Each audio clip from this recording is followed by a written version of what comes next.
Il faut que tu ouvres ton micro, Hicham. Oui, Voilà. Bonsoir, bonjour. amis internautes. Alors, ce soir, c'est une émission un peu spéciale qui n'était pas prévue.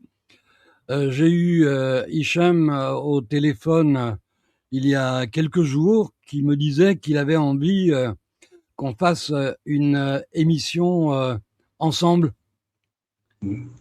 Et je lui ai répondu avec plaisir, puisque c'est une émission qui est dédiée au peuple algérien, que je salue fraternellement et respectueusement. Et on va donc pouvoir échanger sur la situation entre la France et l'Algérie, les relations tendues qui existent, et on va essayer d'expliquer pourquoi. Et puis on va aussi aborder l'opération Covid, on va parler de la vaccination, on va aussi parler de cette loi qui a été votée dernièrement en France et qui autorise maintenant la police à tirer sous un prétexte d'autodéfense ou de légitime défense. Alors avant, les bavures policières étaient déjà nombreuses. Avec cette loi, non seulement elles vont se démultiplier, mais l'impunité sera de toute façon garantie. Alors c'est un sujet qui me tient à cœur et que j'ai souhaité aborder, mais je sais que toi aussi, Hicham, tu as préparé Oui, une liste de questions. Alors avant de te céder la parole, je veux saluer évidemment nos amis internautes qui nous suivent régulièrement sur cette chaîne. Je veux remercier Sam Léo, qui est notre modératrice et qui va gérer le chat. Et puis, voilà, je te cède la parole à toi, Hicham. oui, merci Eric. Bonjour, bonsoir à toutes et à tous. Euh, je suis très content d'être parmi vous et chez mon ami Eric Montana. On se tutoie, Eric, c'est plus facile. Oui, oui, oui. Donc, oui, il existe des rencontres qui ont une saveur particulière. Celle de ce soir en fait pleinement partie pour moi. L'année dernière, je me souviens, j'ai eu le privilège d'être invité sur ce même plateau pour partager mes travaux et ainsi que le miracle, tu te souviens, de mon père, guéri totalement de la maladie d'Alzheimer. Et Absolument. ouais, j'ai aussi présenté mon livre, c'était pour la première fois, Eh bien, témoignage. Oui, celui-là, ouais, montre-le. Montre-le. oui, c'était la première fois que j'ai annoncé l'édition de mon livre et je salue d'ici docteur Loridan, Éric Loridan, docteur Jackie Cassou.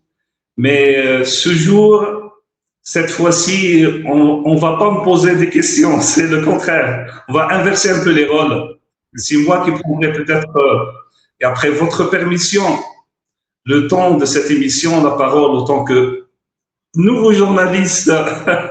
c'est c'est un exercice nouveau, vraiment, mais j'aborde avec beaucoup de respect et d'humilité afin de vous faire découvrir peuple algérien spécialement et peuple arabe parce qu'on va sous-titrer après cette émission. Ce monsieur, ce journaliste que vous connaissez en Europe et même dans le monde, mais souvent l'homme qui se cache derrière le micro. C'est pour ça que j'ai insisté à que cher Eric Montana, mon ami, qui m'a accueilli une nouvelle fois sur le même plateau, il a accepté d'être de l'autre côté de l'entretien. Donc, bienvenue Eric, chez toi. Merci. Alors, pour ceux qui ne te connaissent pas, effectivement, tu es médecin vétérinaire, mais tu as surtout la particularité d'être et d'avoir été l'élève du professeur Ilyes Bagli, que nous avons eu le plaisir et l'honneur de recevoir à plusieurs reprises sur cette chaîne. Ilyes Bagli est un spécialiste de la médecine orthomoléculaire. Il est en train, à lui tout seul, de provoquer une véritable révolution dans le domaine de la médecine. Et c'est la raison pour laquelle le docteur Loridan avait souhaité le recevoir et l'interroger. Ça a été un grand moment. D'ailleurs, je me souviens, moi, de ma réaction à la fin de la première émission avec Ilyes Bagli, où j'ai dit au docteur Loridan, ce docteur-là, c'est un poids lourd. C'est un poids lourd. Ce qu'il dit est très important et je pense qu'il va révolutionner la médecine mondiale. Et c'est exactement ce qui se passe puisque dans son association, on retrouve les médecins les plus prestigieux du monde, attestant par leur présence, évidemment, la validité des protocoles du professeur Ilyes Bagli. Tu es donc un de ses élèves, il faut le préciser. Je suis l'un de d'avoir soigné la maladie d'Alzheimer de ton père. Et ça, c'est quand même extraordinaire. Oui, tu sais quoi, Eric, au-delà de mon professeur, de mon ami, pour moi, docteur Ilyes Bagli, c'est lui qui a récupéré la mémoire de ma famille. Tu sais, tout à l'heure, et je te passe encore le bonjour de mon père, et il m'a dit, tu seras en compagnie de qui? De quel des Eric? J'ai dit, l'autre Eric, Eric Montana. Et il m'a dit, passez bonjour à les deux Eric. Ah, c'est mon père qui a toujours utilisé ce mot, les deux Eric. Donc, pour nous, en Algérie, docteur Ilyes Bagli, il a dépassé un cap, le nouveau cap d'une future médecine que j'apprécie autant que vétérinaire parce que pour la première fois et encore, docteur Ilyes Bagli a enlevé encore la cloison entre médecine vétérinaire et humaine en utilisant des nouveaux produits, le fameux fenbendazole, l'ivermectine. On en a parlé tout à l'heure. Docteur Ilyes Bagli a osé dire que la médecine, elle est instoppable, comme disent les Américains. Donc, il faut revoir la médecine autrement. Il ne faut pas il ne faut pas être apeuré par tout ce qui est Big Pharma, dire faire ceci, faire cela. Non, c'est la décision de la médecine en elle-même qui n'a rien à voir avec le business ni avec l'investissement. Donc, Dr Ilyes Bagli a fait de nous, ses disciples, ses étudiants, de nouveaux chercheurs avec une autre vision. Donc, je le salue toujours et toujours. Et tu sais quoi? C'est lui aussi qui a demandé à Dr Eric Loridan que, d'ailleurs, la première émission, c'était son émission. Il a refusé, il a dit non, c'est Hicham, je vous propose Hicham, il faut entendre ce que Hicham vous parler.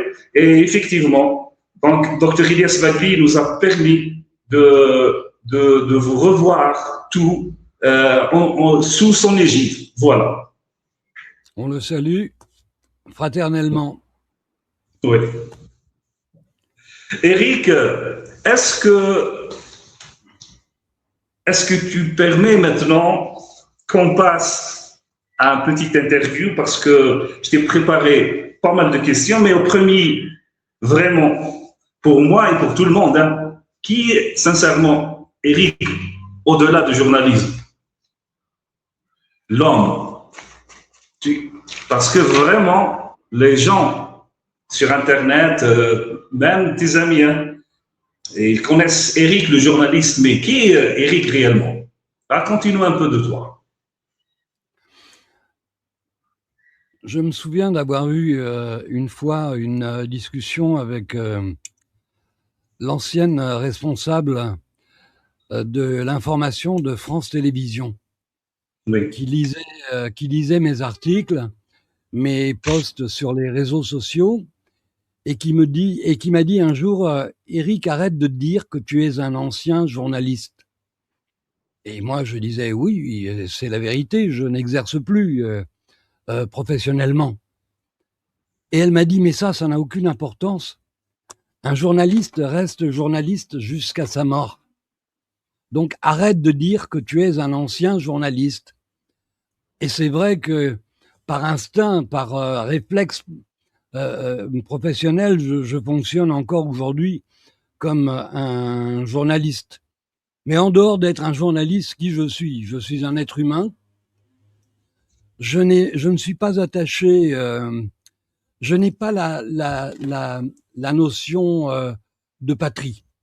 Je suis croyant. Je considère que Dieu n'a pas créé de frontières entre les pays et entre les hommes. Ce sont les hommes qui ont bâti des frontières et des murs entre eux plutôt que de construire des ponts. Et Alors, c'est la raison pour laquelle peut-être tu as choisi être un journaliste indépendant. Pourquoi avoir choisi l'indépendance?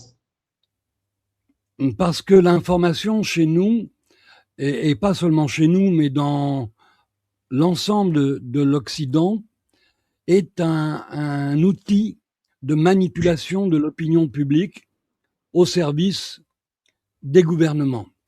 Il faut savoir, par exemple, que la presse, chez nous, est subventionnée. Donc le gouvernement, nous payons, nous, des impôts, et ces impôts servent en partie à subventionner des journaux comme Libération, Le Monde, le Journal du Dimanche, etc., etc. Et bien évidemment, à partir du moment où vous subventionnez un média, vous avez un pouvoir d'influence sur lui. Et il est clair que la presse française n'exerce pas son rôle de contre-pouvoir. Elle exerce son rôle de service après-vente du mensonge gouvernemental. Les gouvernements mentent, nous le savons tous, mais les médias sont là pour être leur service après-vente, pour faire croire aux gens que le gouvernement Si je dit comprends la bien, vérité. pardon, si je Donc, comprends bien, donc le journalisme, surtout en indépendance, ce n'est pas un luxe, c'est un combat peut-être. c'est un combat et c'est à la fois une vocation. Pour ça, il faut être très attaché à la liberté de conscience, mais à la liberté tout court. Il faut être attaché à la vérité. Et je vais te raconter une anecdote qui va t'éclairer sur le mode de fonctionnement des journalistes du système. En 2018, j'étais Oui. à Rome pour assister à un meeting d'un mouvement citoyen qui se présentait aux élections et qui avait de fortes chances de gagner ces élections. Ce mouvement s'appelait le Oui. mouvement 5 étoiles. Et j'étais là avec un confrère d'un grand journal, d'un grand quotidien français dont je ne dirai pas le nom pour ne pas le mettre dans l'embarras.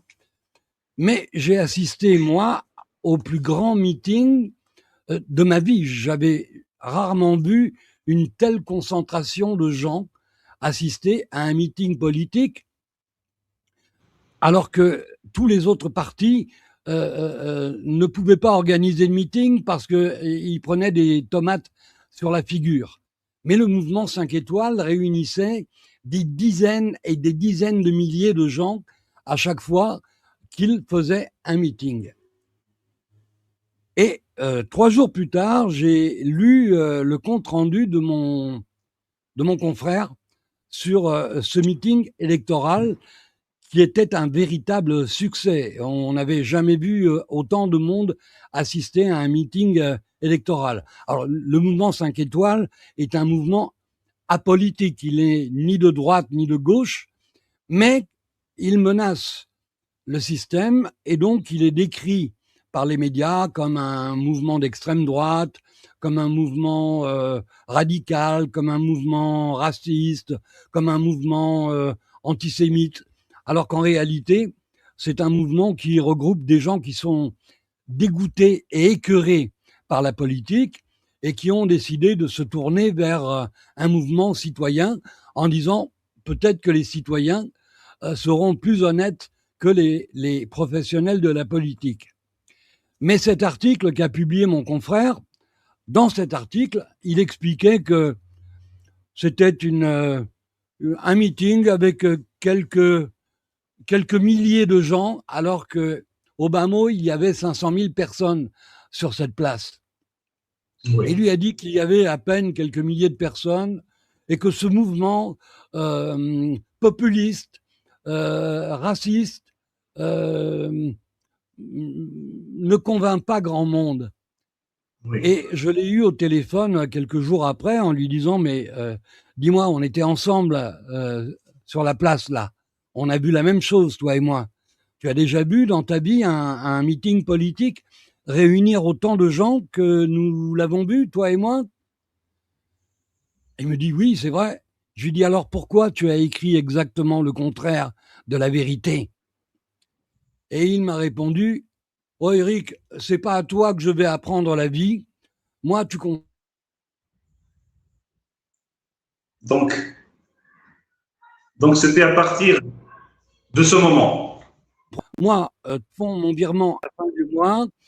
S'ils me demandent de décrire le mouvement 5 étoiles comme un mouvement diabolique, antisémite, raciste, ce qu'ils voudront, j'écrirai ce qu'ils veulent.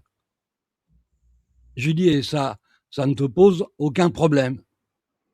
Et il me dit, écoute, non, moi, je n'inclus pas la moralité au travail que je fais. Donc ça, c'est symbolique de la manière dont les journalistes du système fonctionnent. Ce sont des serviteurs. Ce n'est pas Oui, un contre-pouvoir, ce sont les serviteurs d'un système. Or, moi, justement, j'ai une nature un peu rebelle. Je oui, suis très attaché à mon indépendance, à oui. ma liberté, et je suis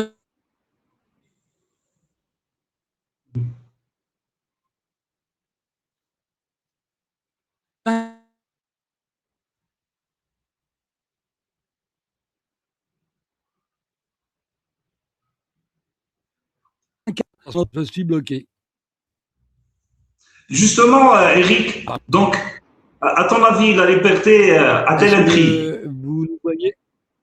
Oui, Eric, tu m'entends? La liberté a un prix, bien évidemment. Oui, Oui, oui, justement.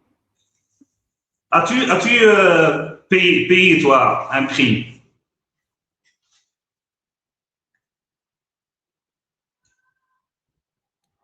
je le paye par mon exil. Justement. Je le paye par mon exil parce que France, c'est un journaliste comme un journaliste subversif. Est-ce que tu m'entends? Oui, je t'entends et je te vois. Vous nous entendez, amis internautes? Ah, ça m'aurait étonné.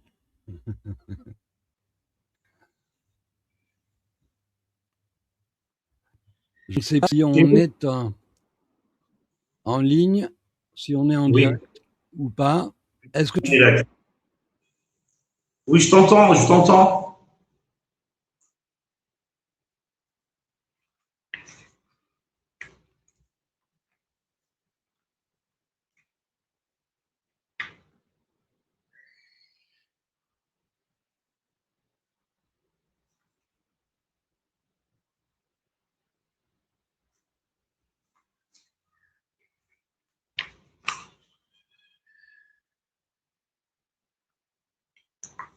Eric?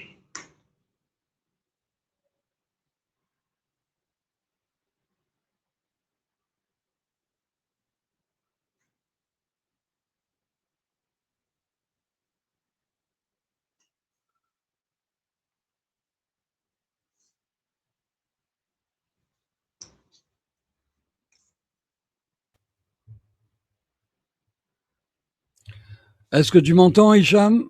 Oui, oui, je t'entends. Peut-être Bon, que nous ne sommes pas signalés. bon, on a souvent ce problème-là lorsqu'on est en communication avec la Tunisie ou même l'Algérie. Oui, il y a un c'est fort possible qu'un problème de liaison, donc on s'excuse auprès de nos auditeurs. Justement, j'ai parlé de votre exil et peut-être c'est la raison pour laquelle tu as créé JSF TV. Oui, alors, JSF, c'est Journalistes sans frontières. Nous Oui, avons, avec un certain nombre de mes confrères journalistes indépendants, oui, décidé de constituer un collectif informel. oui, Nous nous définissons comme des journalistes hors système et nous tenons à notre liberté et à notre indépendance, contrairement à Reporters sans frontières, avec qui nous n'avons strictement aucun lien. Eux oui, ont reçu 700 000 euros de George Soros. Nous, oui. même si Soros nous proposait le double, on lui dirait de garder son argent pour lui, parce que notre liberté vaut plus que l'argent. Donc, Eric, nous ne sommes pas bien informés apparemment. Nous ne sommes pas bien informés. Non, non, non. Un de mes confrères qui s'appelait Hugo Huckflott, un journaliste allemand, a expliqué un mois avant de mourir dans des circonstances un peu particulières que près de 3000 journalistes en Europe étaient liés à la CIA. Alors, alors, D'accord. Alors, moi, je pourrais te donner leur nom et si je voyais leur visage, je pourrais te dire celui-là, il travaille pas pour la vérité, il travaille pas pour le journalisme, il travaille pour des intérêts étrangers. et Mais c'est la raison pour laquelle, pardon, durant toute ta vie, et ton engagement était pour la Palestine. Tu es mais vraiment connu pour ton engagement. Pourquoi la Palestine, Eric? mon cher Hicham, je ne supporte pas l'injustice, où qu'elle soit. Aujourd'hui, c'est la Palestine qui est victime, mais Oui, j'ai toujours dit à mes amis juifs que si les Esquimaux se comportaient de la même manière que les Israéliens, je oui, dénoncerais les Esquimaux. oui. C'est un hasard de la géographie si ça tombe sur Israël. Mais nous savons tous qu'Israël est un État paria, est un État voyou, est un État suprémaciste et génocidaire. Aujourd'hui, Donc, on ne peut tu ne plus. mâches pas tes mots. Tu ne mâches pas tes mots, Eric. Tu ne mâches pas tes mots. Non, non, non, mais génocidaire, ça vient même pas de moi. Ça vient de la Cour pénale internationale. Ça vient de l'ONU. Ça vient de multiples ONG, de médecins, de droits de l'homme. Euh, il faut être aveugle pour ne pas se rendre compte que les Palestiniens subissent des massacres depuis presque 80 ans maintenant, depuis la naissance et même avant la naissance de l'État d'Israël. Alors je le dis toujours, mettons-nous 5 minutes à la place des Palestiniens. Comment on Oui, réagirait, nous, si quelqu'un venait nous rendait visite demain matin dans notre maison en nous disant, écoutez, il va falloir que vous partiez de là, parce qu'il y a 3000 ans, mes ancêtres vivaient là. Donc, je considère que cette maison et cette terre est la mienne. Chacun d'entre nous sortirait probablement une Kalachnikov en lui disant, va voir oui, ailleurs si j'y suis, parce que ici c'est chez moi et il n'est pas question que tu me prennes ce qui est à moi. Or, les oui. Israéliens ont pris ce qui n'est pas à eux par la force et par la violence.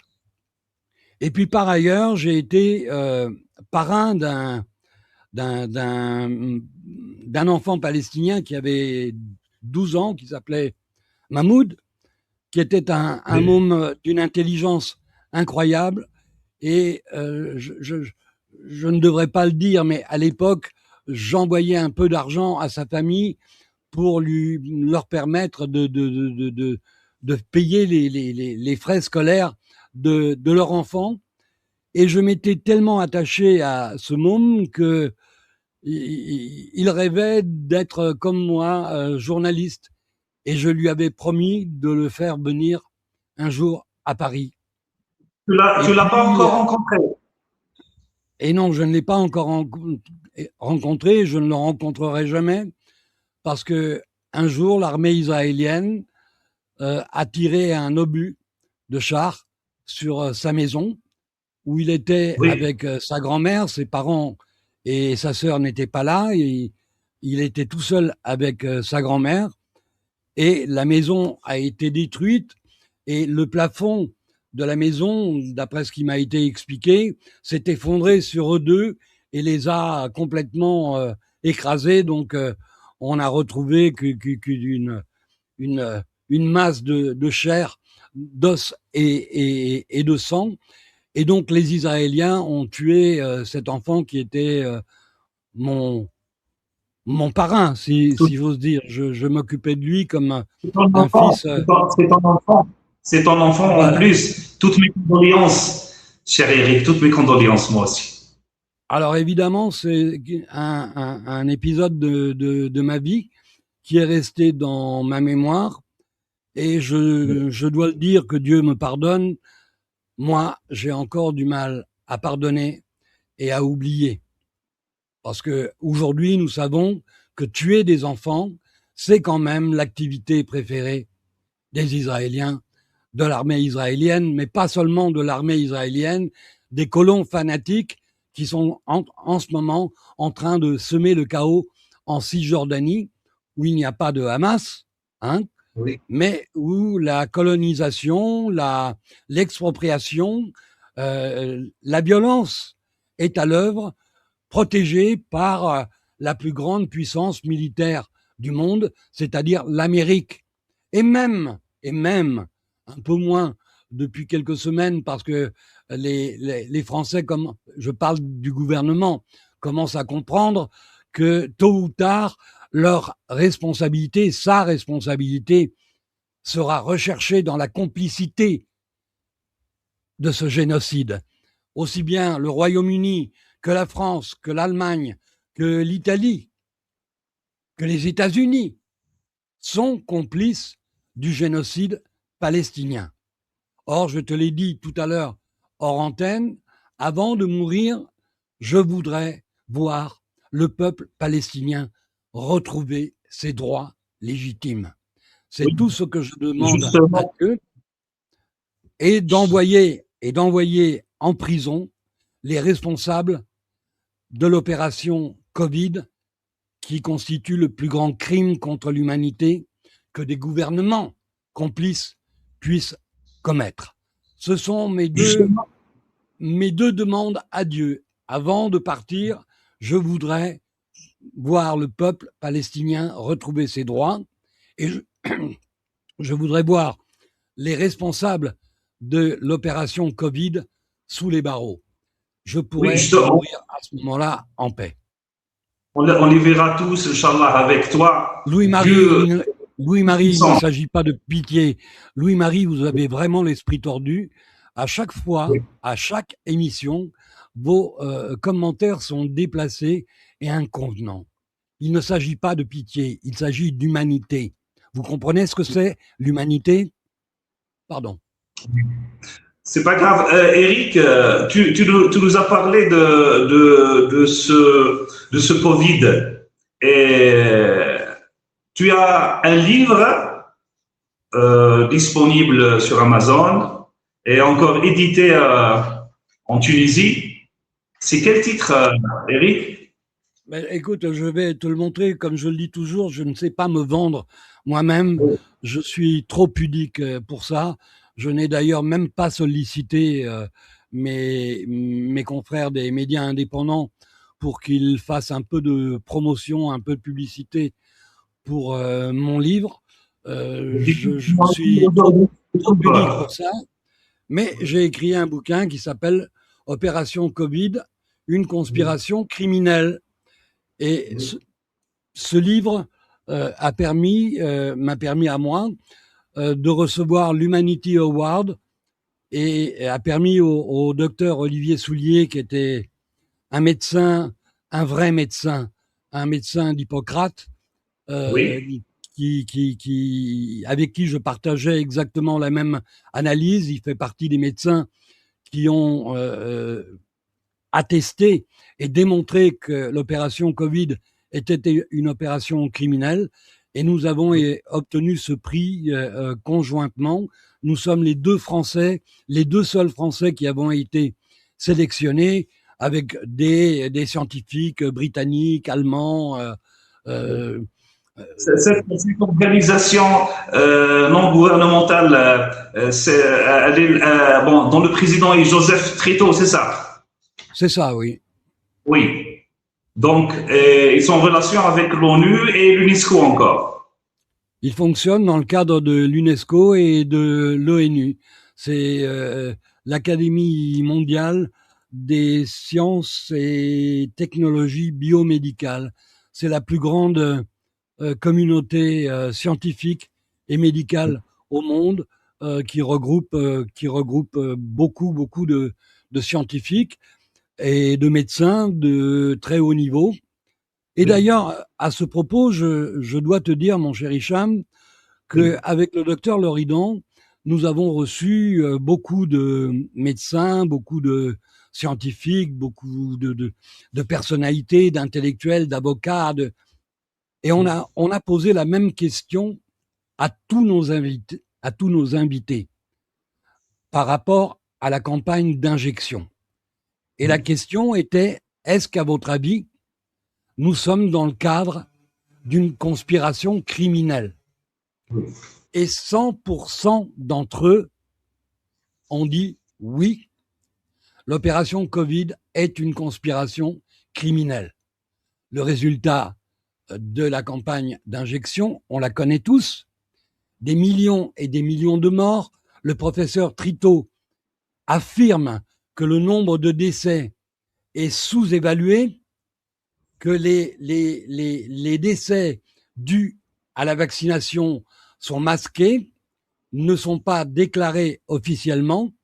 Pardon, tu confirmes ça que le taux de mortalité maintenant est plus que le taux de natalité, par exemple? En France, tout comme en Italie, le taux de mortalité a dépassé le taux de natalité. Ça veut dire qu'on entre dans une phase de dépopulation. Et cette campagne d'injection avait pour objectif, naturellement, de réduire autant que possible la population mondiale.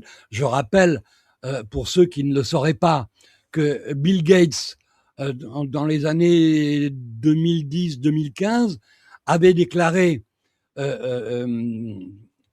oui, 100%, sauf une, Doc Loridan, tu as raison.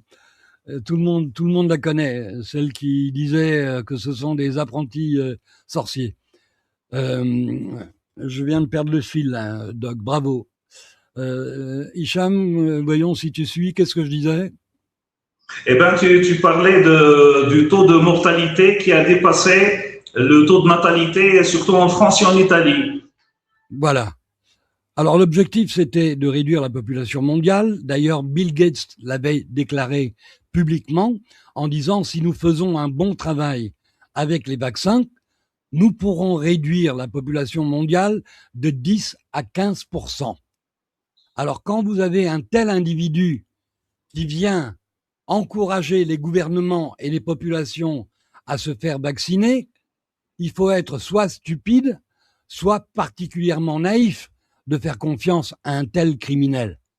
Et d'ailleurs, le professeur Tréteau a déposé une plainte au nom de son organisation à La Haye pour crime contre l'humanité, contre Bill Gates, contre Anthony Fauci, qui a été reçu hier ou avant-hier par une commission du Congrès américain, et à 111 reprises, il s'est prévalu de l'article 5, lui permettant de ne pas répondre aux questions qui lui étaient posées. Mais les questions qui lui étaient posées étaient en réalité un véritable réquisitoire avec des preuves de sa culpabilité. Dans un monde normal, si la justice existait, cet individu devrait être en prison minimum jusqu'à la fin de sa vie. Mais aujourd'hui, on vit dans un monde inversé, où le bien est devenu le mal et le mal est devenu le bien. Vous voyez l'Amérique Justement, concernant... Vas-y, Cham. Justement, pardon pour t'avoir interrompu. Donc, la santé est-elle devenue vraiment un enjeu politique? La santé dans de mauvaises mains constitue un danger suprême pour chacun d'entre nous. Oui. Finalement, l'opération Covid nous a permis à nous, simples citoyens, nous ne sommes pas tous des scientifiques, des spécialistes, des médecins, mais on a pu mesurer au fond, grâce aux rencontres avec des vrais médecins d'Hippocrate, qu'il y a des choses très simples que la médecine marchande a cachées aux gens. Et au fond, il y a une phrase qui résume parfaitement l'industrie pharmaceutique. Pour l'industrie pharmaceutique, un patient de guéri, c'est un client de perdu. Oui. Donc, ils n'ont aucun intérêt à nous soigner, à nous guérir. Ils ont tout intérêt à nous maintenir malades, ou un peu moins malades, un peu plus malades, mais toujours dépendants d'eux. Parce que nous sommes une source de revenus inépuisable. On fait tous attention à notre santé. Delfrécy aussi mériterait de finir derrière les barreaux. Véran aussi mériterait de finir derrière les barreaux. Agnès Buzyn mériterait de finir derrière les barreaux. Salomon mériterait de finir derrière les barreaux. Et même le fameux médecin Jérôme Marty, qui a déclaré qu'on avait des milliards d'années de recul sous prétexte qu'on avait été des milliards à se faire vacciner et que donc il y avait absolument aucun danger. Le vaccin est sûr et efficace. Oui, il est sûr et efficace pour rendre les gens stériles, pour provoquer des maladies incurables, pour provoquer des cancers fulgurants, pour provoquer tout un tas de maladies qu'on aurait pu éviter si on avait refusé de se faire vacciner. En France, seulement 20-25% de la population a refusé de se faire vacciner. Et on a été traité de complotistes, on a même été traité de criminels qui mettaient en danger la santé des autres. Parce qu'on disait non. Oui. Moi, la première fois que j'ai entendu le président Macron expliquer que le premier vaccin avait détruit les défenses immunitaires naturelles de ceux qui s'étaient fait vacciner, pour moi, ça a sonné comme un signal d'alerte. Un vaccin qui élimine, qui détruit les défenses immunitaires naturelles, je ne sais pas si on peut appeler ça un vaccin. Moi, j'appelle ça un poison. Oui. Oui. Justement, docteur Eric, tu as reçu à plusieurs reprises docteur Philippe Humbert. Oui. Oui, justement, tu sais, voici un de ces livres que je suis en train de lire. Avez-vous un bon médecin? Le premier livre. Et voici le deuxième, moi aussi. Les parasites. tu sais, même nous, médecins, on découvre que notre cursus était lui aussi un cursus mal intentionné. Ben, on nous a appris des choses alors qu'en réalité, c'était de fausses informations. Moi aussi, je découvre une autre médecine. Je salue docteur Humbert. Oui. On profite voilà, de l'occasion pour saluer Philippe Humbert, qui est un médecin intègre, un médecin d'Hippocrate, pas un médecin hypocrite, un vrai médecin. Un vrai médecin. Eric, dis-moi, la dernière fois, après mon passage à la radio nationale à Alger 3, je disais que je vais inviter mon ami Eric Loridan et plutôt Eric Montana et sur les retours dans ma page Facebook spécialement, pratiquement tous les Algériens connaissent Eric Montana, mais par rapport à une lettre ouverte qui a été adressée en 2019. Est-ce que tu peux nous dire quelque chose sur cette lettre et pourquoi les Algériens t'aiment en réalité? Bon, d'abord, comme je te l'ai dit, je nous considère comme tous frères en humanité. Pour moi, il n'y a pas la nationalité est secondaire. Ce qui nous unit tous, c'est la foi. La foi nous unit autour d'un même Dieu et ça facilite les relations. À l'époque, il y avait le Irak en Algérie. Et je comprenais évidemment le désir de liberté, le souhait de la société algérienne de vivre plus libre, avec plus de justice, moins de corruption. On fait tous le même rêve, on rêve tous d'avoir des gouvernements honnêtes, intègres. Et on sait très bien que si l'argent corrompt, le pouvoir corrompt encore plus. Et je comprenais la colère du peuple algérien. J'ai soutenu le Irak, j'ai soutenu les demandes du peuple algérien que je jugeais légitimes. Jusqu'au moment où, après le départ du dernier président, dont on ne sait pas si c'était lui ou son frère qui dirigeait le pays, le Irak a commencé à s'en prendre à l'armée algérienne.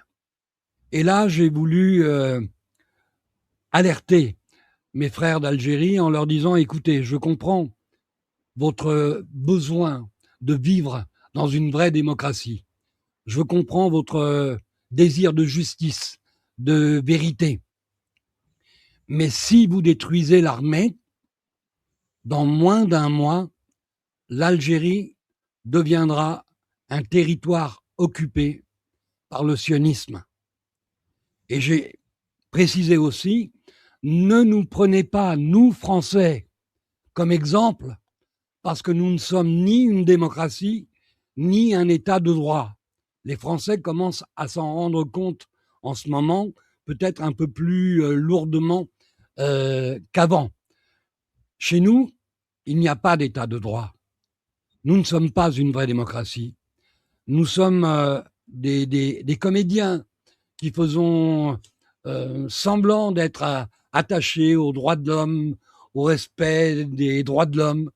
Mais dans notre propre pays, il y a des gens qui vivent, qui ont été obligés de fuir en exil parce qu'ils ne peuvent pas dire et écrire ce qu'ils veulent.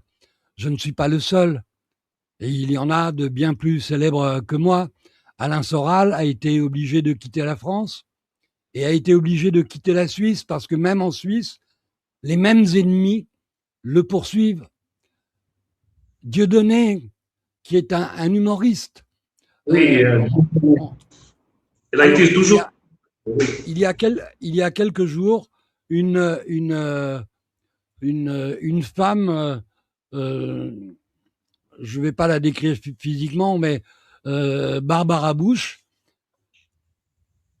a été boycottée par des manifestants pro-palestiniens. Une de ses représentations a été boycottée. Et d'un seul coup, le lobby sioniste s'est levé en disant comment on interdit un artiste juif de se produire sur scène, c'est inadmissible, on ne doit pas interdire l'art, on ne doit pas interdire la culture. Bref, il y a eu une levée de boucliers pour défendre cette artiste qui se revendique sioniste. Mais qu'en est-il de Dieudonné ? Dieudonné, ça fait 20 ans qu'il ne peut plus se produire nulle part. Est-ce qu'il y aurait un droit pour les artistes juifs et un non-droit pour un artiste de couleur comme Dieudonné ? Des exemples de ce type, je pourrais en citer jusqu'à demain.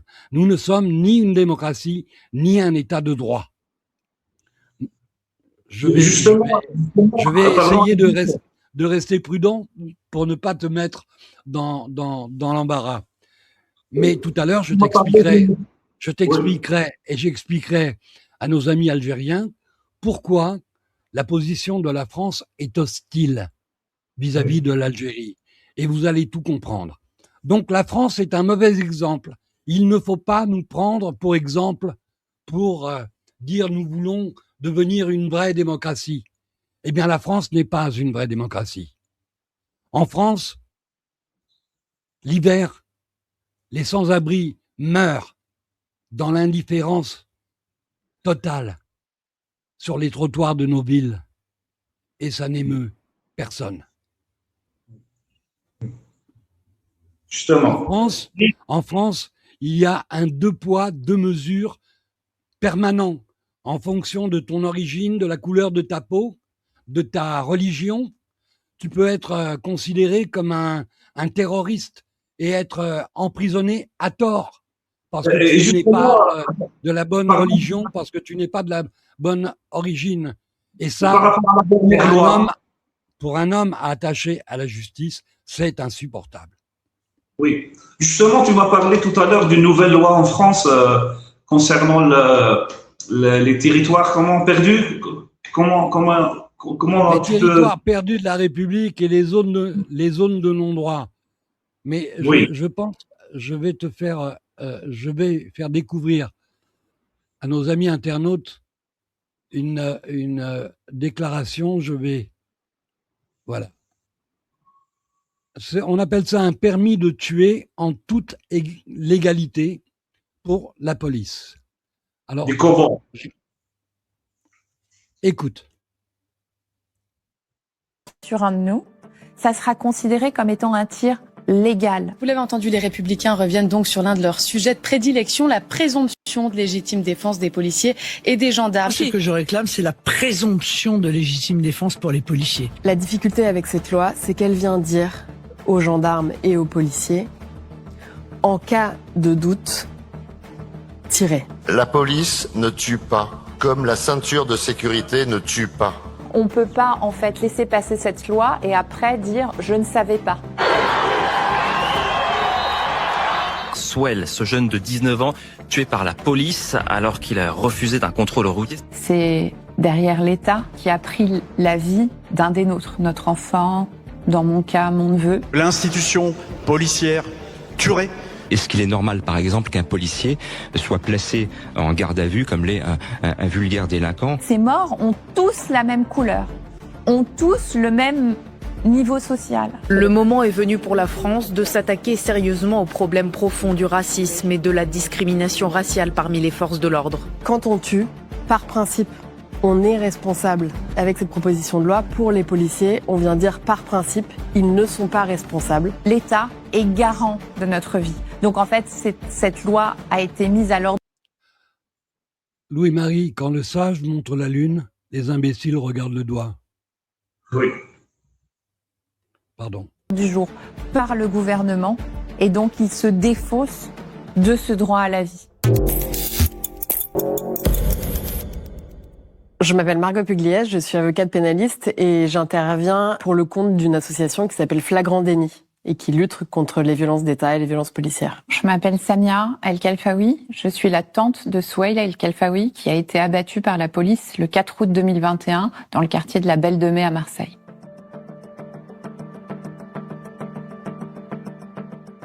Cette proposition de loi, elle vise à créer une présomption de légitime défense ou une présomption de légalité des tirs des forces de l'ordre ou des policiers. Donc concrètement, ça veut dire quoi? Ça veut dire qu'on vient inverser la charge de la preuve. Avec cette proposition de loi, on vient dire par principe le tir du policier ou du gendarme est légal. Et dans un second temps, c'est à la victime ou au procureur de démontrer que ce tir était illégal, c'est-à-dire qu'il n'était pas nécessaire, qu'il n'était pas proportionné, en d'autres termes, qu'il ne répondait pas à un danger immédiat. Donc, c'est une preuve qui est, en pratique, impossible à rapporter. Pour bien comprendre, le principe, pour tout le monde, c'est quand on tue, par principe, on est responsable et on doit démontrer que on a tué parce qu'on était en état de légitime défense. Avec cette proposition de loi, pour les policiers, on vient dire par principe, ils ne sont pas responsables. Et lorsqu'ils tirent, ils étaient dans leurs droits. Alors cette proposition de loi sur la légitime défense, c'est une vieille idée de Jean-Marie Le Pen et qui a ensuite été reprise par Marine Le Pen. Mais moi, ce que je réclame, c'est la présomption de légitime défense pour les policiers. Elle va aujourd'hui être consacrée légalement. C'est-à-dire que la loi va prévoir l'impunité des forces de l'ordre. L'impact direct de cette loi sur les forces de l'ordre, c'est de désinhiber les forces de l'ordre. Il faut se figurer, il faut bien comprendre que les policiers et les gendarmes interviennent dans des situations qui sont particulièrement stressantes. Leur travail, c'est de mettre à l'écart ce stress pour interpeller les gens et non pas pour les tuer. La difficulté avec cette loi, c'est qu'elle vient dire aux gendarmes et aux policiers, en cas de doute, tirez. Alors que la loi, elle devrait encadrer l'action des forces de l'ordre pour que le message envoyé aux policiers, ce soit en cas de doute, ne tirez pas. Il faut que la loi protège le droit à la vie, qui est le droit le plus précieux dans un état de droit. Mon neveu... Voilà. Je ne vais pas t'infliger l'intégralité de cette... Mais... C'est la première fois qu'on découvre ce reportage, nous aussi. Ah ben voilà, c'est pour... ça vient compléter ce que j'étais en train de te dire tout à l'heure. La France n'est ni un état de droit, ni une démocratie. Un pays qui est capable de voter de telles lois n'est pas une démocratie. C'est un régime fasciste. Et les gens qui... il faut savoir que plus de 50% de la police adhèrent au Front National. Ce sont des électeurs du Front National.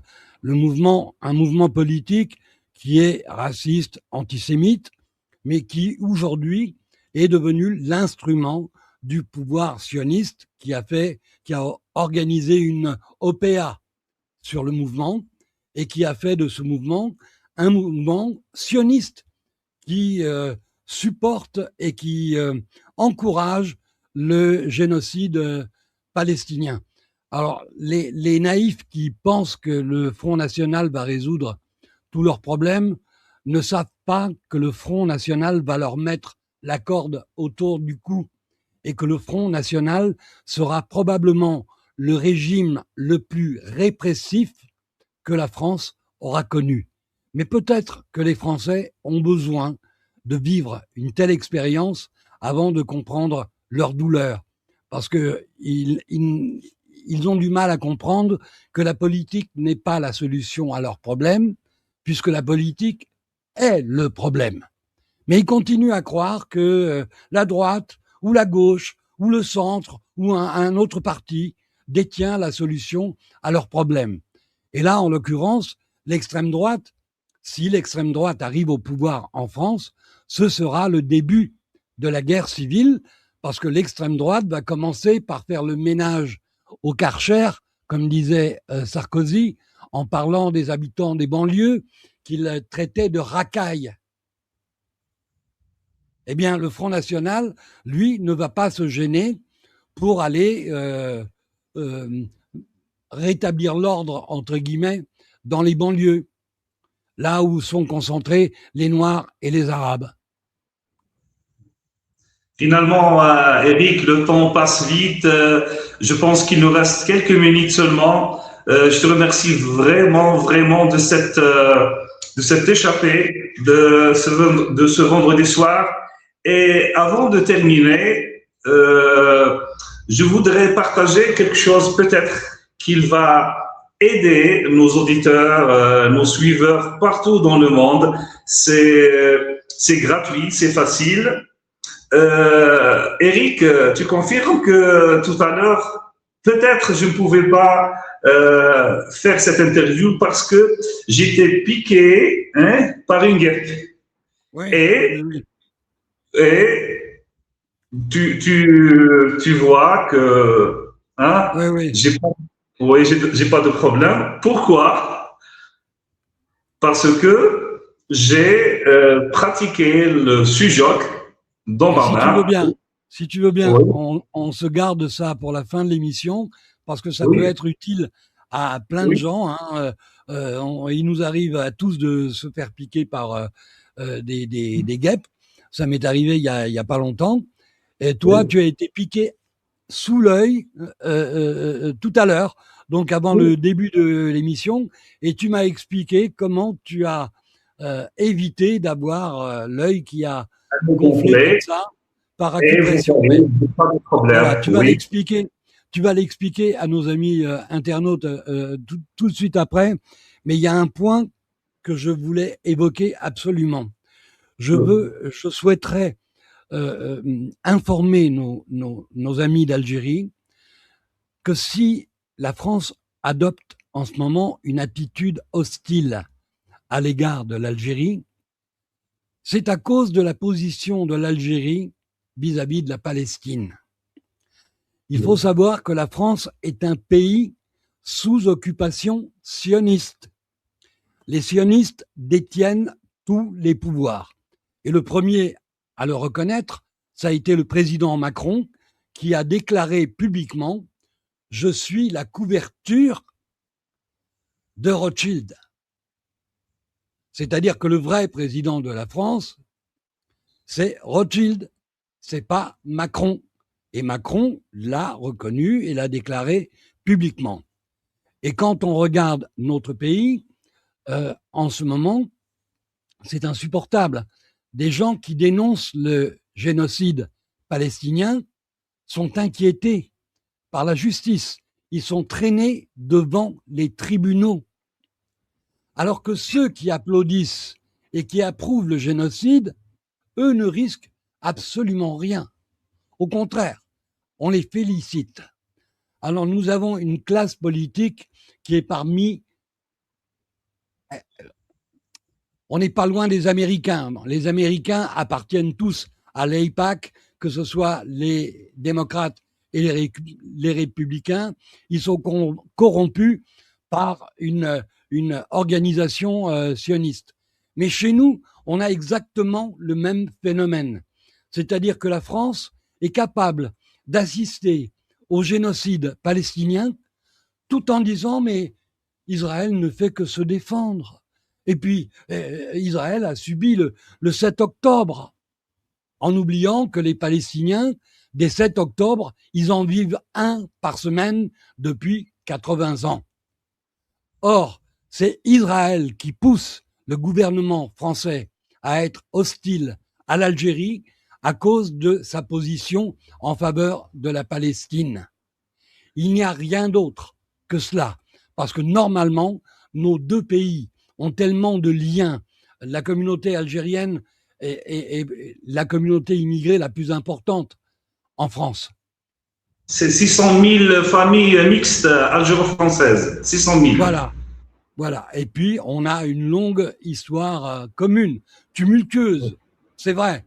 Mais nous avons des liens forts. Nous avons tout intérêt à avoir des relations économiques, commerciales, culturelles, ensemble, de chaque côté de la Méditerranée, parce que chacun de nous possède ce qui manque à l'autre. Donc, un gouvernement rationnel, un gouvernement raisonnable, dirait non, on ne va pas se fâcher avec l'Algérie qui est notre premier fournisseur de gaz. Et le gaz, on en a besoin pour faire fonctionner notre économie. Or, on est en train de se tirer une balle dans le pied pour faire plaisir au pouvoir sioniste qui exige du gouvernement français une attitude hostile vis-à-vis des Algériens sous prétexte qu'ils soutiennent les Palestiniens. Voilà la raison de l'hostilité française. Et évidemment, je ne vais pas faire la liste des politiciens corrompus, des domestiques d'Israël qui ont vendu leur âme, leur dignité et leur honneur, parce qu'ils pensent que, évidemment, comme ils possèdent les médias, ils possèdent les banques, ils contrôlent le pays, il faut faire acte d'allégeance pour avoir une chance d'être élu ou pour obtenir un poste haut placé. On en est là dans notre pays. La corruption règne à tous les étages des institutions. Nous sommes, nous, Français, parmi les plus corrompus du monde, avec l'Amérique qui, elle, est devenue... Jacques Chirac a dit, à l'occasion de mes 2 derniers voyages aux États-Unis, j'ai cru qu'Israël était le 51e État américain. Je me suis trompé. C'est l'Amérique qui est un État sous contrôle israélien. Et c'est Jacques Chirac, l'ancien président, qui l'a déclaré. C'est pas un complotiste. L'Amérique est sous contrôle des sionistes, mais la France aussi. Et le Royaume-Uni, n'en parlons pas. Donc, ceci est la raison principale de l'hostilité du gouvernement français, parce que entre le gouvernement et le peuple, il y a une différence. Nous, les citoyens, ceux qui ne sont pas atteints, comme certains débiles, du syndrome de la xénophobie et du racisme, de l'ethno-suprémacisme, on pense toujours qu'il y a des gens qui nous sont inférieurs et que nous serions supérieurs à d'autres. Alors qu'en réalité, nous sommes des trous du cul corrompus de la pire espèce. Nous n'avons plus de légitimité morale pour dire au monde ce qui est bien et ce qui est mal. Nous n'avons plus cette légitimité-là. Alors que mes frères d'Algérie n'utilisent pas la France comme exemple parce qu'on est le pire des exemples. Nous avons une classe politique corrompue, vendue à un État étranger qui est en train de nous infliger les lois les plus liberticides qui soient. Et chaque mois, il nous vote une loi supplémentaire pour réduire toujours plus nos libertés. Il n'y a qu'un seul gouvernement au monde qu'on ne peut pas critiquer, c'est le gouvernement israélien. Et si on critique Netanyahou, on est accusé d'antisémitisme. Accuser un criminel de guerre recherché par la Cour pénale internationale, c'est faire preuve d'antisémitisme. Voilà où on en est, nous, dans notre pays. Alors, restez ce que vous êtes. Vous êtes un peuple noble, un peuple fier. Soyez fiers de vos valeurs, soyez fiers de votre foi. Et puis, de toute façon, on ne mesure pas la valeur des individus à l'épaisseur de leur portefeuille, à la puissance de leur économie, mais à ses actes. Et en ce qui nous concerne, ce qui concerne le gouvernement français, je fais la différence parce que mes compatriotes français sont meilleurs que le gouvernement. Nous voulons vivre en paix avec tout le monde. Alors, il y a quelques abrutis qui, lorsqu'on aborde des sujets comme je viens de le faire, se permettent de dire oui, mais c'est un média d'ultra-gauche. Mais qu'importe, si ça avait été un média d'ultra-droite, s'il avait véhiculé un message de la même justesse, je l'aurais diffusé. Je suis apolitique, j'en ai rien à foutre, moi, que ce média soit de gauche ou soit de droite. Ce qui est important, c'est la validité du message. C'est pour ça que je me suis permis de dire à un internaute qui a fait la remarque, c'est un média d'ultra-gauche. Quand le sage montre la lune, les imbéciles regardent le doigt. Et cet internaute fait partie des imbéciles. Je viens de m'en rendre compte aujourd'hui et je serais ravi qu'il dégage de mes abonnés parce que j'ai presque honte de faire des émissions pour ce type d'individu. Eric, vraiment un discours du fond du cœur, un dialogue à cœur ouvert quand tu l'as annoncé dans cette émission.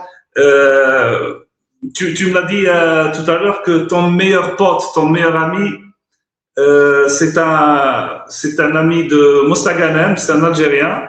Tu l'as connu depuis combien d'années? Depuis l'école primaire, donc ça fait plusieurs dizaines d'années, on va dire. On le salue, voilà. on le salue ici. Et mes condoléances pour ton deuxième meilleur ami qui est décédé, ça fait quelques jours. Toutes mes condoléances du peuple algérien aussi. Et je te remercie pour ta franchise, ton palmarès et ton parcours.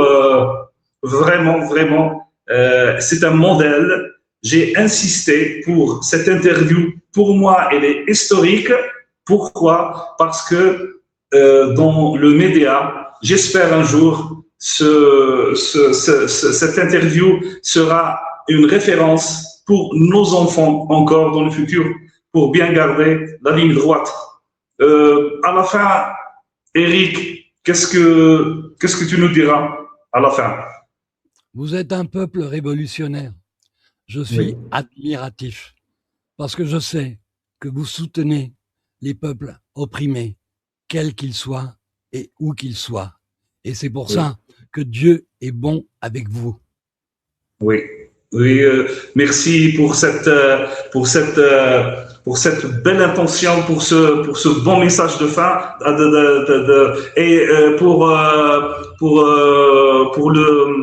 l'information concernant mon œil. Peut-être on en parlera peut-être dans ma page ou dans mes réseaux sociaux. Non. On va s'adresser au Doc Leridan qui est en train de suivre l'émission. Oui. Doc, je m'adresse à lui directement. Hicham m'a expliqué comment il a évité que son œil ne prenne du volume suite à une piqûre de guêpe, d'abeille. Je ne sais pas laquelle des deux pique. Voilà. Et il m'a montré les points d'acupression sur lesquels il faut appuyer pour éviter d'avoir les conséquences d'une piqûre de guêpe. Et je pense que ça peut être d'utilité publique. Et ce serait bien, Doc, que tu invites Hicham dans une de tes émissions à la rentrée. Oui, peut-être pour en partager de plus en plus des petites techniques que personnellement je fais pour mes enfants à la maison. Donc, je vous remercie tous. Mon salut au docteur Eric Loridan d'ici d'Algérie, Jackie Kassou, tout le monde. Je vous remercie tous et sincèrement, Eric, je te découvre encore de plus en plus. Merci d'être l'homme que tu es. Merci. Tu me gênes. Je ne mérite pas autant d'éloges. Je fais juste ce que ma conscience me dicte. Merci. Oui, c'est des valeurs partagées par les hommes libres. Tu es un homme libre, cher ami. Donc, qu'est-ce que tu fais? Tu cliques sur le bouton de la fin ou Oui, on va mettre un terme à cette émission. On va saluer nos amis internautes à qui on avait dit qu'on prenait quelques jours de vacances jusqu'au 17 août. Donc cette émission n'était pas prévue. Hein. Elle est à ton initiative. C'est toi qui as souhaité qu'on parle, qu'on se rencontre.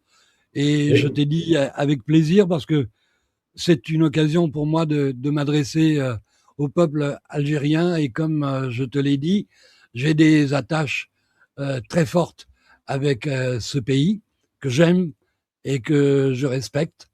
Et Oui. je ne veux qu'une seule chose, c'est qu'il soit respecté par d'autres que moi.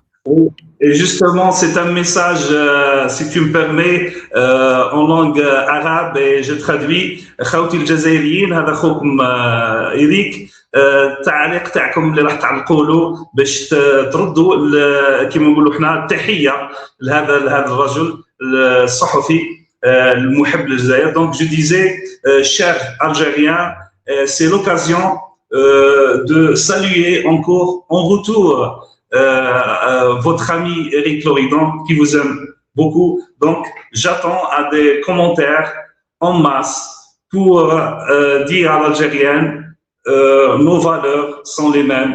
Je te remercie encore, Eric. Je te remercie. C'est moi qui te remercie, Hicham. Merci. Allez, je te laisse. Au revoir. À bientôt. À bientôt. Au revoir.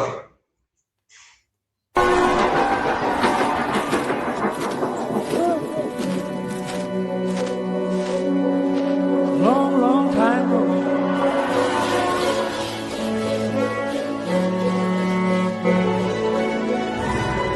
Jaya Jaya